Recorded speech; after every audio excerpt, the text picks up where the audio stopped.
This is personal to you. This all started in your state. Let me give you a chance just to respond to what the president said today. Off teleprompter, very impassioned, answering questions, saying both sides are to blame for the deadly attack in Charlottesville. And there were, quote, some very fine people on both sides. Your response, Congressman?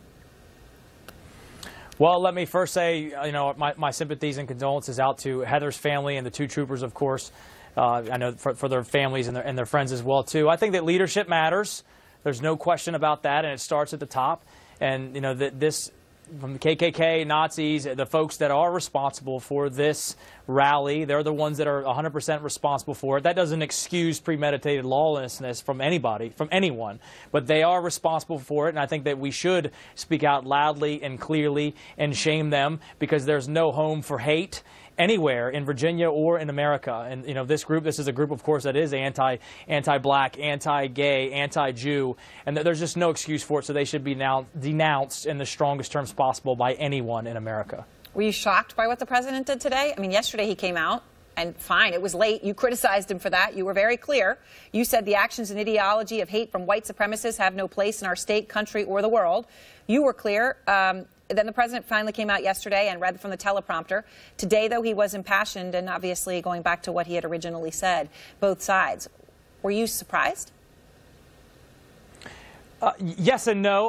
Why I say no, I'll start with that first, is because I myself was ironically in Israel when they had these Nazi folks that were there creating this rally in Charlottesville, and I saw what would happen on Friday night, which was when the violence started, quite frankly, and made a statement. And then I had to make a second statement as well, too, because then Saturday happened, and unfortunately, we had the events that happened. So it doesn't surprise me that he had to make two statements. But that being said, yeah, of course we wanted to see something that was a lot stronger in the beginning and in the second statement. And certainly today, I didn't watch I was in a meeting when the press conference happened, but I saw what happened during it.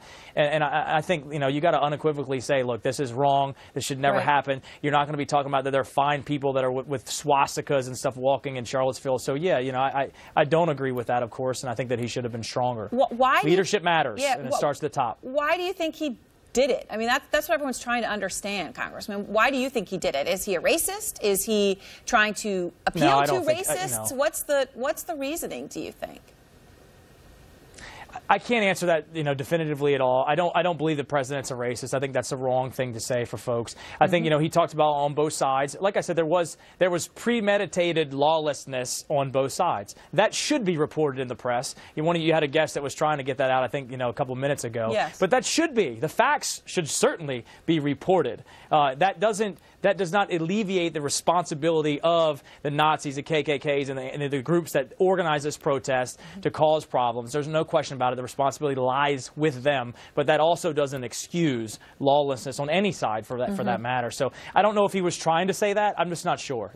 I don't think that he's a racist. I think that's wrong. One of your Republican congressmen, Congressman Corbello, was on the show last night, and he was saying that there were people close to the president. He named them, Steve Bannon and Stephen Miller, that he felt were at the least appealing and accommodating to racist, appeasing and accommodating. There have been Republicans and Democrats who have been calling for the president to get rid of Steve Bannon, who is, of course, in his inner circle. We understand that he and President Trump were in communication by text on Saturday when the president, of course, said both sides. Today, the president would not commit to keeping Steve Bannon around. Let me just play what he said at the press conference about him. I like him. He's a good man. He is not a racist. I can tell you that. He's a good person. He actually gets a very unfair press in that regard.